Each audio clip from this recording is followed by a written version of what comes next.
اب آپ کو لیے چلتے ہیں جیکب آباد رپورٹ کرے ہیں district reporter Javed Lashari. Jacob آباد شہر کے سیاسی، سماجی، دینی اور ٹریڈر تنظیموں کی شہری اتحاد کا اجلاس۔ شہر کے مسائل پر غور، متعلقہ افسران سے ملاقات کی جائے گی۔ مسائل حل نہ ہونے پر افسران اور منتخب نمائندوں کا گھیراؤ کریں گے۔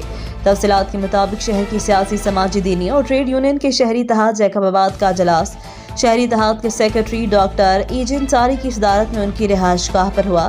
اس موقع پر انہوں نے کہا کہ اجلاس میں شہر کے مسائل، خصوصاً 4 ماہ سے پانی کی عدم فراہمی، بڑھتی ہوئی گندگی، روڈ راستوں کی خستہ حالی، بجلی اور گیس کی لوڈ شیڈنگ، سرکاری ہسپتالوں میں صحت کی عدم سہولیات اور دیگر بڑھتے مسائل پر غور و فکر کیا گیا۔ اس موقع پر شہری اتحاد کے اجلاس میں جے یو آئی ضلع جیکب آباد کے امیر ڈاکٹر ایجن انصاری، سوشل فورم کے ایڈوکیٹ عبدالحی سومرو، اے پی سی کے محمد شعبان ابڑو، جے یو پی کے محمد رفیق فخری، ایس یو پی کے فدا حسین لکن، نیشنل پارٹی کے شاہر حسین جوادی، سٹی فورم کے انجینئر حماد اللہ انصاری، شہری اتحاد کے رہنما عبدالنبی لاشاری، ہیومن رائٹس چاکر خان جکرانی نے کہا جیکب آباد کے مسائل کم ہونے کے بجائے روز بروز بڑھتے جا رہے ہیں۔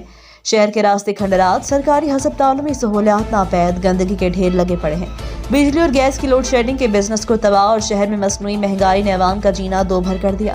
اجلاس میں فیصلہ کیا گیا کہ شہری کے ڈپٹی کمشنر، ایس پی سمیت اداروں کے متعلقہ افسران سے مسائل کے حل کے لیے ملاقاتیں کی جائیں گی۔ مسائل حل نہ ہونے پر منتخب نمائندوں افسران کا گھیراؤ کیا جائے گا۔ مزید خبروں کے لیے دیکھتے رہیں ریڈ نیوز۔